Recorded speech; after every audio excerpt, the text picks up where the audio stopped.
Ever practiced exactly what you were going to say to your ex and then completely blank the moment you saw them? You'd been rehearsing in the car the whole drive over, you had the words, you had the plan, and then you saw them and everything went blank. Your mouth opened, nothing came out the way it was supposed to, and afterwards, driving home, you thought, what's wrong with me? Nothing is wrong with you. Your brain was hijacked.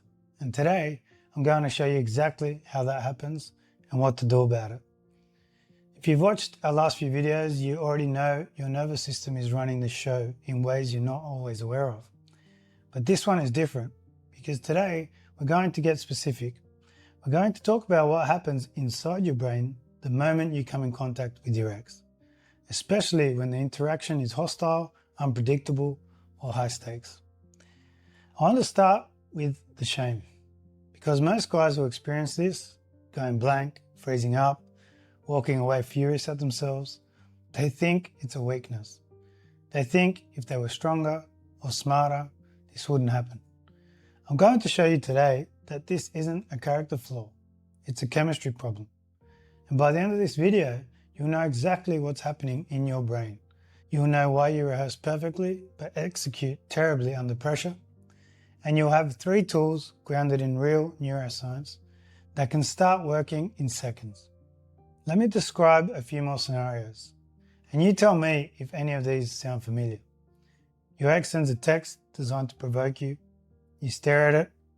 You know exactly what you want to say. The calm, measured response. And somehow, what comes out is none of that. Or a custody exchange, simple handoff. Your ex says something cutting, something about you as a father. You know you should stay calm, you've told yourself 100 times, but something takes over and you react, and you hate yourself for it on the way home. Here's what I need you to hear. That gap between what you planned to do and what you actually did, that's not a failure of character. That's a chemical event in your brain. And once you understand the science, you'll never see those moments the same way again. There's a part of your brain called the Prefrontal Cortex. It sits right behind your forehead. It's basically your CEO. Planning, decision-making, impulse control, finding words, staying calm. When it's online, you're the thoughtful, full version of yourself. A neuroscientist at Yale University named Amy Arnsten has spent decades studying what happens to the prefrontal cortex under stress. What she found should change everything about how you see your reactions. When you experience stress you can't control, a custody exchange you've been dreading, your brain floods with stress chemicals. And Arnsten's research shows that when those chemicals surge, the prefrontal cortex, your CEO, essentially disconnects. Not weakens, disconnects. Your brain has 2 modes. Reflective mode, that's when you're calm. Reflexive mode, that's you under threat. Survival instincts, raw emotions. Stress flips a switch from reflective to reflexive before you even consciously register what's happening. That's why you blank. Your prefrontal cortex just went offline. And here's what makes this worse, and also somehow better. Your emotional brain fires within milliseconds of a threat. Your rational brain doesn't come online until a full quarter second later. A quarter of a second. Now that doesn't sound like much, but neurologically it's an eternity. By the time your CEO even clocks what's happening, your survival brain has already made a decision. And I want you to really sit with that, because you're beating yourself up for reactions that were already happening before your conscious mind could intervene. You're blaming yourself for losing a race you were never going to win. Now, this is not an excuse to avoid responsibility. It's information. It's the starting point for actually changing the pattern. Because you can't change a pattern you think is a character flaw, but you can change a pattern you understand as biology. Now, here's what makes high conflict co-parenting specifically brutal for your brain. Researchers developed a stress scale that ranks life events by their impact on the human body. Death of a spouse, number 1. Divorce, number 2.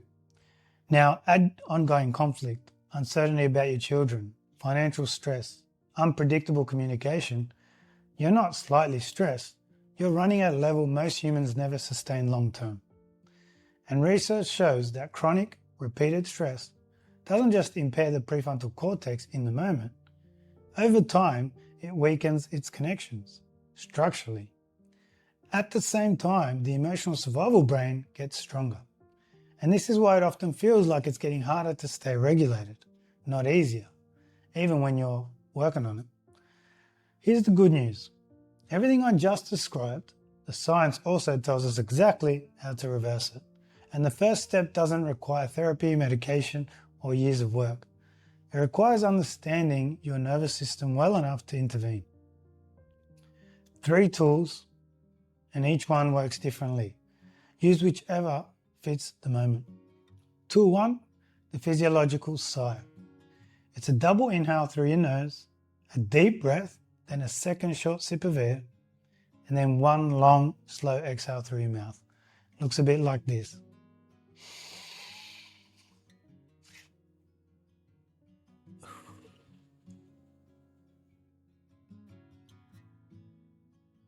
A Stanford study found this outperformed meditation for immediate calm. It works in 10 to 30 seconds, so use it before the exchange or use it during. Tool 2, cold water on your face. Cold water hits your forehead and cheeks. Heart rate drops within seconds, it activates the mammalian drive reflex, and your calm mode takes over. So before a high stakes exchange, 15 to 30 seconds, that's it. Tool 3, the 20-minute rule. Researcher John Gottman found it takes a minimum of 20 minutes for your nervous system to fully recover after flooding. Men specifically take longer to recover from relationship conflict, and this is documented. So after a difficult exchange, 20 minutes. Not replaying the argument, that restarts the chemical cascade. 20 minutes of something else. A walk, music, something physical. Your thinking brain needs time to reboot, so give it some time. Going blank around your ex doesn't mean you're weak. Reacting when you wanted to stay calm doesn't mean you're broken.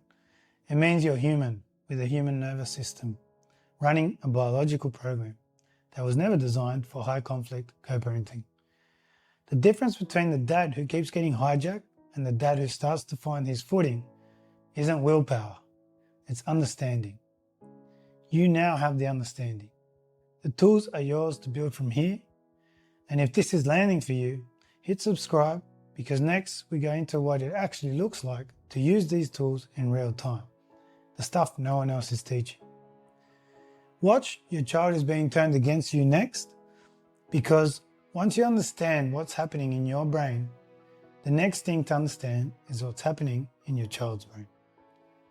It's linked right here. Go watch it. I'll catch you on the next one.